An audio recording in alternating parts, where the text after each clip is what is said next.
You were taught to be kind, to help, to share, to wait your turn. But those who taught you that, do they rule the world? Or do they serve it? In a world built on power and deceit, compassion is a luxury only the powerful can afford. This video will show you why mercy destroys wealth and why only ruthless minds command it. In the theater of human ambition, gold is not earned, it is taken. Men speak of virtue while secretly craving dominion. They preach compassion only when they are weak. To acquire money is to master the psychology of control, of oneself and of others. For in every exchange, the meek are devoured by those who understand that power respects no pity. Let us strip away the illusions of morality and study the laws that govern the strong. Because wealth, like kingdoms, belongs not to the good, but to the clever. They told you that goodness is its own reward, that if you are honest, patient, and generous, fortune will come to you. But look around. Do the kind rule the world? Do the humble sit upon thrones? History whispers a colder truth. Morality is the language of the powerless, crafted to keep them tame while the powerful devour without remorse. In every age, the rulers understood one thing: the people crave virtue because it soothes their fear. When a prince appears moral, they feel safe. When he acts moral, he becomes weak. And so, the wise learn to wear morality like a mask, not a chain. Consider the church in the Renaissance. It preached poverty as holiness, persuading millions that heaven favored those who suffered. While the faithful starved, the bishops feasted beneath golden ceilings. The lesson was clear: teach men to love restraint, and you may rule without resistance.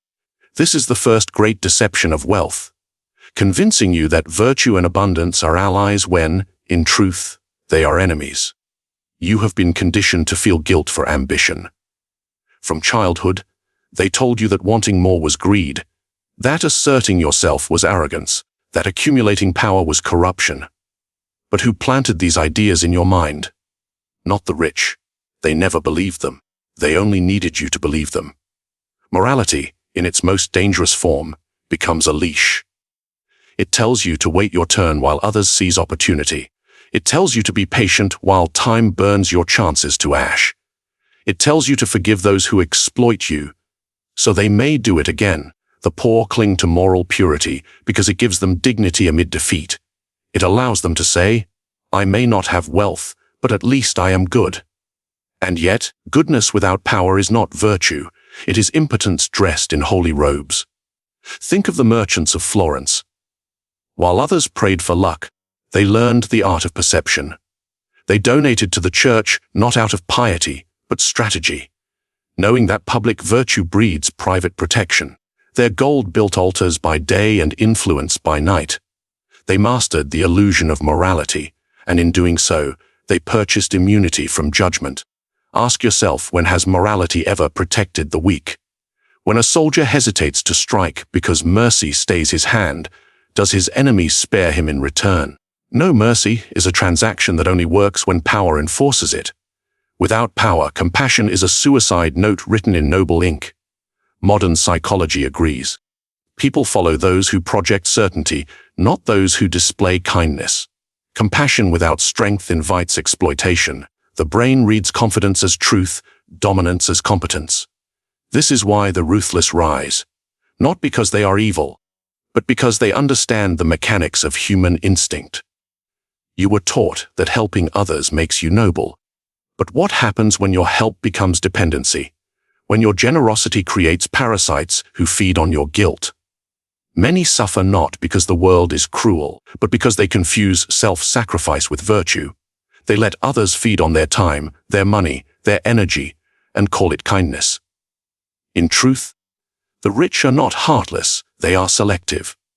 They give when it strengthens their position, when it forges loyalty, when it enhances control. Their compassion is never spontaneous, it is calculated. A ruler who helps everyone equally helps no one effectively. Even charity, in skilled hands, becomes a weapon of influence. You see, morality was never about truth, it was about control. Empires discovered that to dominate minds, you must not chain bodies, you must chain conscience. Convince a man that wealth is sin, and he will police himself. He will punish his own ambition before you need to. And so, the strong learn to separate image from essence. They appear benevolent to win hearts, but think ruthlessly to secure outcomes. They understand that power dressed in virtue is the most stable form of authority, because people obey not the tyrant they fear, but the saint they trust. The moral trap of poverty lies in mistaking weakness for goodness. You can be good, but only from a position of power. Without it, your goodness feeds those who will use it against you. So ask yourself now, whose morality are you living by? Your own or the one designed to keep you obedient? If you wish to rise, you must redefine virtue on your own terms. Not as submission, but as strategy. Not as sacrifice, but as selection. Only then can morality serve you, rather than enslave you. You've been told that compassion is the highest virtue. That to care for others makes you noble. But nobility without strategy is a crown made of paper. It burns the moment it meets the fire of reality. True power does not reject compassion, it weaponizes it. Compassion, in the hands of the wise, is not a feeling, it is a tool. A means to command loyalty, to disguise ambition, to make others believe you serve them even as you guide them where you wish them to go. The rulers of men have always known this secret. Empathy persuades faster than logic, and control disguised as kindness is almost invisible. Consider Caesar. When he forgave his enemies, the Senate called him merciful. They saw a man of heart, not a strategist. Yet every pardon he offered was a political blade hidden in velvet. By sparing those who opposed him, he stripped them of their cause, disarmed their hatred, and made the people adore him. He understood that forgiveness is not virtue, it is conquest through emotion. Ask yourself, when you are kind, what do you gain? Does your compassion elevate you, or does it empty you? Because every act of mercy comes at a cost. If it strengthens your influence, it is wise. If it weakens your position, it is folly disguised as goodness. Modern minds forget this. They imagine that to be compassionate is to be pure. But purity without intelligence breeds ruin. Look at the worker who sacrifices endlessly for others and wonders why no one returns the favor. Look at the leader who tries to please everyone and ends up respected by no one. They are victims of compassion used without calculation, martyrs to their own misplaced virtue. In psychology, this is known as pathological altruism, when your desire to help becomes self-destruction. You give not because it serves a purpose, because you fear rejection, conflict, or guilt. Your compassion becomes a reflex, not a choice. And every manipulator, every opportunist, senses it like blood in the water. They will come to you with broken stories and trembling voices, not to heal, but to feed. They know that pity clouds your reason. They know that when you feel responsible for their pain, you become obedient to their needs. Compassion, then, becomes their weapon and your weakness. But the wise do not reject empathy. They govern it. They decide when, how, and for whom it is given. They understand that emotion without discipline serves others, not themselves. A ruler shows mercy not to relieve conscience, but to create dependence. When a king pardons a man, that man's loyalty becomes eternal. He lives indebted to his savior. That is the highest form of control, gratitude. Even in modern politics, the same law endures.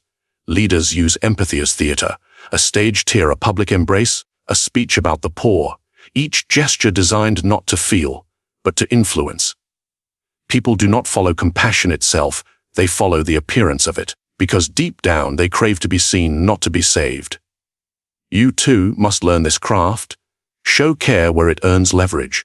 Withdraw it where it earns nothing. Be the mirror of their emotions, not the slave to them. If you wish to move people, do not appeal to their reason, appeal to their wounds. Make them believe that you understand their pain, and they will open the gates to their will. Do not mistake this for cruelty. It is strategy. You cannot lead hearts you do not understand, nor can you understand them if you drown in their sorrow. Detachment is not coldness, it is clarity. Only through distance can you see what compassion truly is, a force to bend, shape, and govern human behavior. In every relationship, personal, political, or economic, the power dynamic is the same. One gives comfort, the other gains control. One offers emotion, the other harvests obedience. The question is, which side are you on? The world will always reward those who appear gentle but think ruthlessly, because the crowd loves the illusion of warmth, even if the hand that offers it hides a dagger.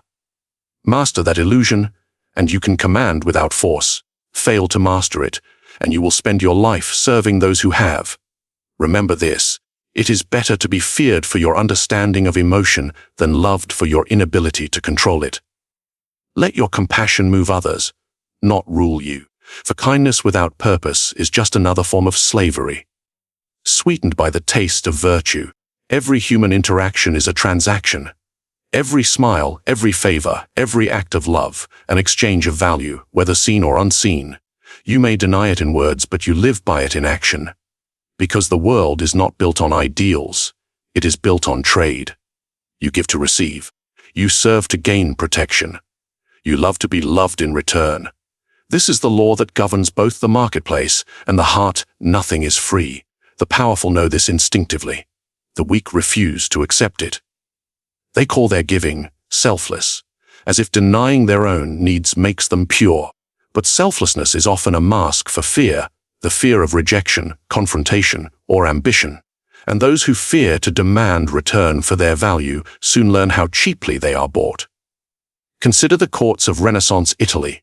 Every noble gift was a move on the chessboard of power. When a duke offered a feast, it was not generosity. It was leverage. Each goblet of wine bought influence. Each seat at the table purchased silence. To the Na'vi, it looked like kindness. To the cunning, it was currency. And yet, the same dynamic thrives today. When you do a favor, you plant a seed. When others do one for you, they plant theirs. Both expect a harvest. If you forget that, you will wake up surrounded by weeds, debts of obligation, emotional traps, invisible chains forged by your own unguarded goodwill. Tell me, have you ever noticed how people suddenly grow distant once you stop giving? It is because your value to them was transactional, even if neither of you admitted it. The moment the exchange ends, so does the illusion of affection. This is not cynicism. It is biology. Humans evolved through reciprocity. Survival depended on exchange. But those who learned to control that law, who gave strategically and demanded wisely, rose above the herd. Even religion understood this principle. Tithers, sacrifices, prayers, they are all forms of payment for divine favor. Faith itself is transactional. Give, and you shall receive. The words sound spiritual, but they are the purest form of commerce. The mistake of the poor in spirit, and in wealth, is not that they give too little. It is that they give without calculating return. They confuse generosity with surrender. They believe that virtue cancels the cost. But in the eyes of power, every gift is a negotiation. Every act of kindness is an investment. When you give, you must ask, what am I buying? Influence, loyalty, gratitude. If you cannot answer, you are being robbed politely. The world smiles as it takes from you, because you made it easy. Look at merchants, both ancient and modern. They never give without counting. They build alliances with discounts, loyalty through debt, friendship through obligation. They understand that wealth flows not to those who hoard, but to those who control the flow of exchange. To master money, one must master reciprocity. To master power, one must learn to give only when the return is multiplied. Even the most subtle manipulators operate by this law. They give you attention, comfort, validation, each one a hook. You believe they care, but they are investing. They know that emotional debt is stronger than financial debt, because guilt cannot be repaid with gold. It can only be repaid with submission. So, what should you do? Stop giving? No. Give with purpose. Let your generosity serve your design.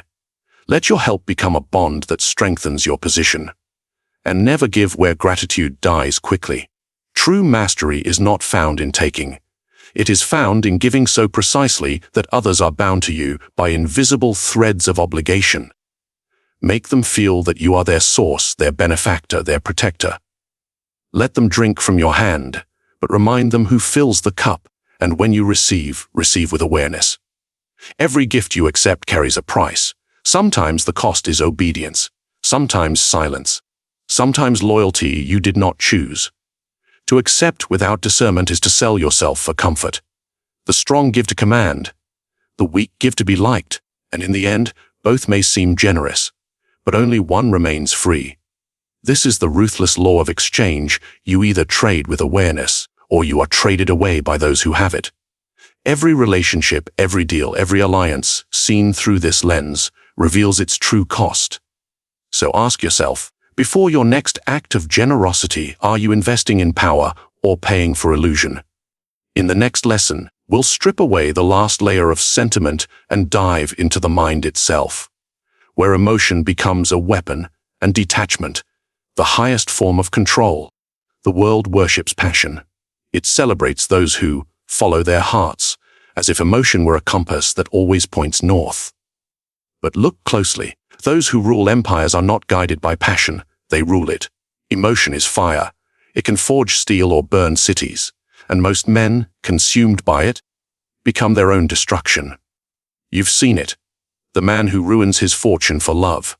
The leader who destroys alliances in a fit of pride. The worker who quits in anger, imagining it's freedom. Emotion makes fools of the untrained. Detachment is not coldness. It is control. It is the art of seeing clearly while others drown in their own storms. To detach is to remove the strings others use to play you like an instrument. Because when they control your emotion, they control your decisions. Ask yourself, how many choices in your life were made by you? And how many were made by what you felt in the moment? When fear whispered, don't risk it. When anger screamed, strike back. When love blinded you to manipulation. Each emotion promised truth, yet each betrayed you to impulse. The powerful understand this weakness. They provoke emotion to disarm reason. The merchant uses urgency. The politician uses outrage. The lover uses affection. All know the same rule: emotion clouds judgment, and a clouded mind can be guided anywhere. Think of the Roman generals. They studied Stoicism not to escape feeling, but to command it. Marcus Aurelius wrote not from detachment of life, but from mastery of it. He understood that the calm mind makes the clean strike. Even when chaos surrounded him, his stillness was his armor. And in war, calmness kills faster than rage. The same truth echoes in every era. In modern psychology, emotion is the driver of decision-making, but the detached mind is the navigator. The limbic brain reacts, the prefrontal cortex decides. Those who train themselves to pause between the two, to feel yet not follow, own their fate. The art lies in perception. When insulted, the weak react, the strong observe. When tempted, the weak indulge, the strong calculate. Every situation is a test of composure disguised as emotion. He who remains still when others shake wins, not by chance, but by nature's design. You must become a mirror, not a flame. Reflect what others give, without catching fire from it. Let your mind watch your emotions as a king watches his soldiers, valuing them, commanding them, but never becoming one of them. Because when you become your anger, you lose your strategy. When you become your love, you lose your logic. And when you lose both, you become a pawn in someone else's plan. History rewards those who stay unmoved when others panic. Consider the Medici. When Florence burned in revolt, they smiled and hosted banquets. While others shouted, they listened.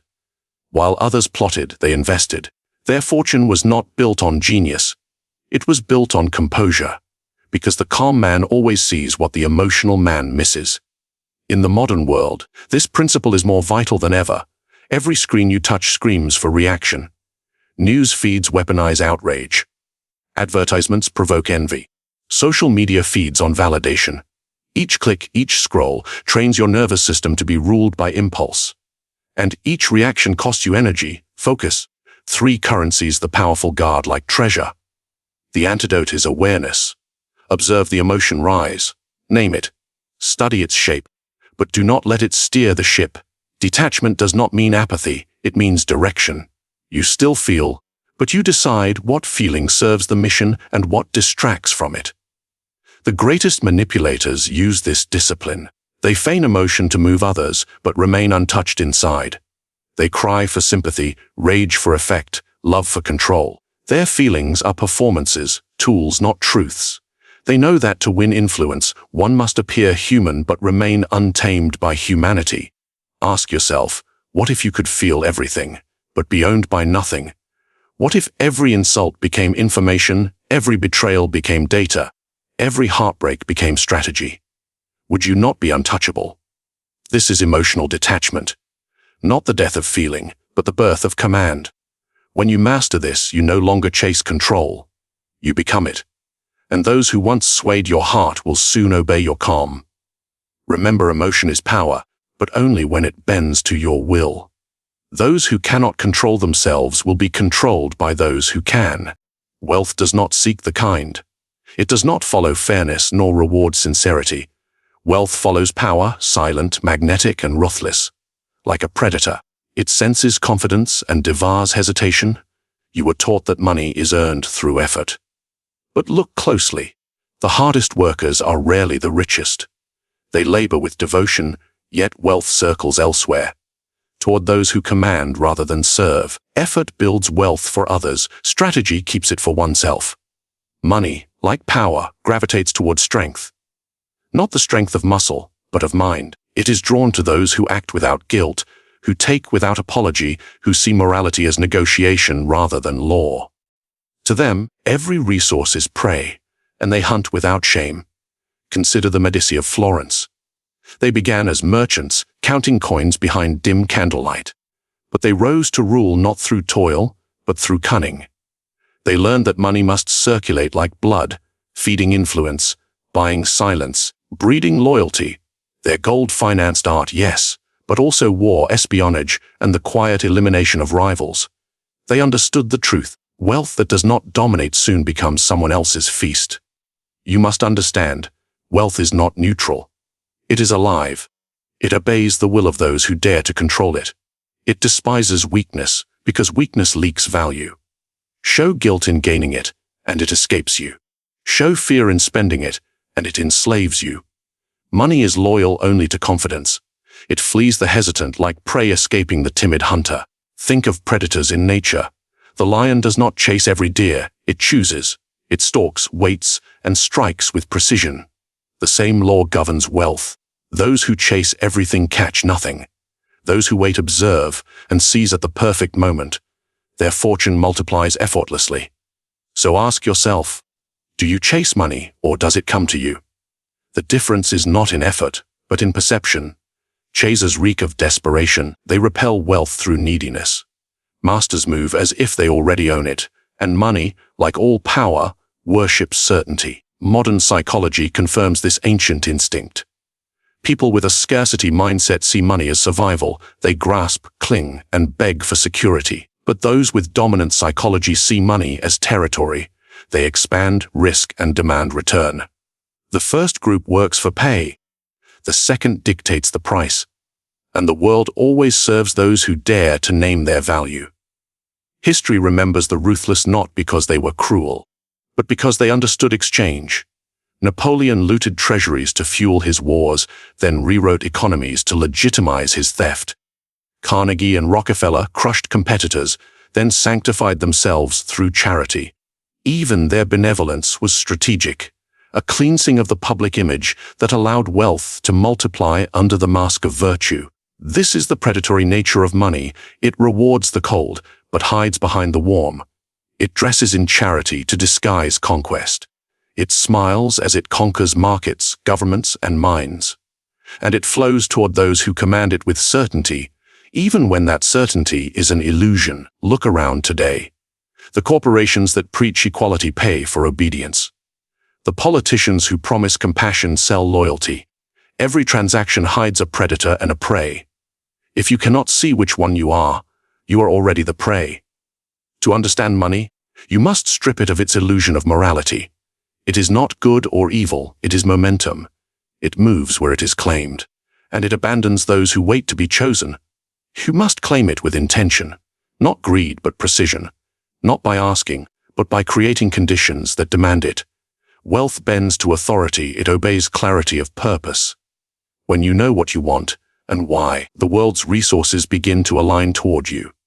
But when you hesitate, they disperse. To those who didn't, ask yourself, Who truly owns the money in your life? The employer who pays you, the bank that lends to you, the system that taxes you, or the quiet few who understand that wealth is not earned, it is engineered. The predator of wealth is not violent, it is disciplined. It watches the market as the hunter watches the herd. It invests where emotion blinds others. It moves in silence, feeds in certainty, and leaves no trace of guilt behind. Remember, the rich are not merely lucky, they are deliberate. Their calmness is their camouflage. Their detachment is their weapon. They do not chase, they attract. They do not justify, they act. Because in the jungle of ambition, wealth is not won by the fastest, but by the most fearless. And when you finally learn to hold money without trembling, it will come to you as if it always belonged to you. Power is not lost through weakness alone. It is often lost through excess, too much kindness, too much cruelty, too much of anything that exposes the extremes of your nature. The art of mastery lies not in being one thing, but in appearing to be everything, balanced, composed, unreadable. The world does not reward the pure, it rewards the adaptable. Those who walk the razor's edge between compassion and calculation, mercy and manipulation, appear human yet remain untouchable. They wear morality like armor and strategy like a hidden blade. You must learn this balance if you wish to command others and yourself. Because life is not ruled by justice, but by perception, and perception bends only to those who control both light and shadow. Think of rulers past. Caesar was adored for his generosity, yet feared for his vengeance. His people loved him because he seemed merciful, but they obeyed him because they knew he could kill. That is balance. He understood that to be purely ruthless makes you a tyrant. To be purely kind makes you prey, but to blend both, to move between them as the situation demands, makes you godlike in the eyes of men. This is not hypocrisy, it is equilibrium. Even nature demands it. The sea is calm until provoked. The lion rests until hunger calls. The wise man smiles until opportunity strikes. Yet most people fail because they confuse control with consistency. They think to be good means to be always good, and to be firm means to be always hard. But rigidity breaks where balance bends. The strong hand that can crush must also know when to caress, for both acts serve the same end: influence. Ask yourself, what image do you project to others? Are you predictable? Do they know what you will do when challenged, flattered, or provoked? If they do, you have already surrendered your advantage. Predictability is the death of power. The powerful stay centered in mind, yet unpredictable in action. They keep others uncertain, not through chaos, but through control. The psychology behind this is simple but profound. Humans crave stability, but respect unpredictability. We trust those who seem kind, yet we obey those we fear to cross. The most dominant personalities, political, romantic, or corporate, master this duality. They give warmth to gain trust, then withdraw it to create dependency. They show mercy to disarm, then strike when expectation softens. They condition others to chase equilibrium, which they alone can grant. This is the hidden economy of human behavior. Balance becomes power, because people are drawn to those who appear unshaken. Your emotional stability becomes their psychological leash. When you remain calm amid chaos, others will seek your certainty. When you remain silent amid noise, others will mistake it for depth. And when you choose when to be fierce and when to be kind, they will follow you, not out of loyalty, but out of instinct. Look at modern leaders and the powerful elite. They never shout, they speak softly. They never chase, they attract. Their silence commands more attention than another man's words. They've learned what the ancients knew, that dominance is not shown. It is felt, and to make it felt, you must balance two energies: the warmth that lures and the coldness that warns. Psychology calls this controlled duality, the integration of both predator and diplomat within the same mind. It's the ability to smile while planning the next move, to extend a hand while holding a dagger behind your back, not to harm, but to remind. This duality keeps you sovereign, because once people think they fully understand you, they begin to calculate you. And once you are calculated, you are conquered.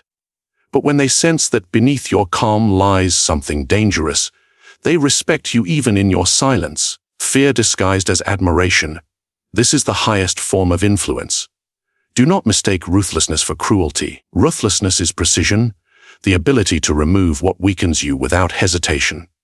The surgeon cuts to heal, not to destroy. The ruler punishes to maintain order, not to indulge anger. Every act must serve the balance between appearance and advantage. To live by this law, you must cultivate stillness amid conflict. Let your emotions move, but do not let them decide. Show warmth when it binds hearts, coldness when it commands respect. Be loved enough to be trusted, and feared enough to be obeyed. That is the architecture of true power. So remember, humanity is a mask, but mastery is the face beneath it. You must wear both with elegance. Smile with grace, strike with purpose, and never reveal which one is real. Because the moment they know which side of you dominates, the balance shatters. And with it, your throne. Control is not about chains. It is about threads, invisible, delicate, and willingly held. The wise do not command openly.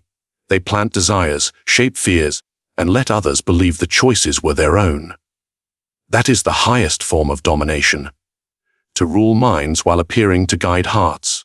Ask yourself, would you rather be obeyed through force, or followed through illusion? One breeds resistance. The other breeds loyalty, and loyalty born from illusion is the most unbreakable of all. In every conversation, every promise, every silence, you are either the player or the played. Power does not announce itself, it whispers. It hides behind charm, compassion, and timing. The moment they think they understand you, you've already lost control. So learn to smile strategically, to listen like a hunter, to make others move as if it were their idea. If this spoke to you, leave your thoughts below. Subscribe for more Machiavellian psychology. And share this with those who think control comes from strength, so they may learn it truly comes from subtlety.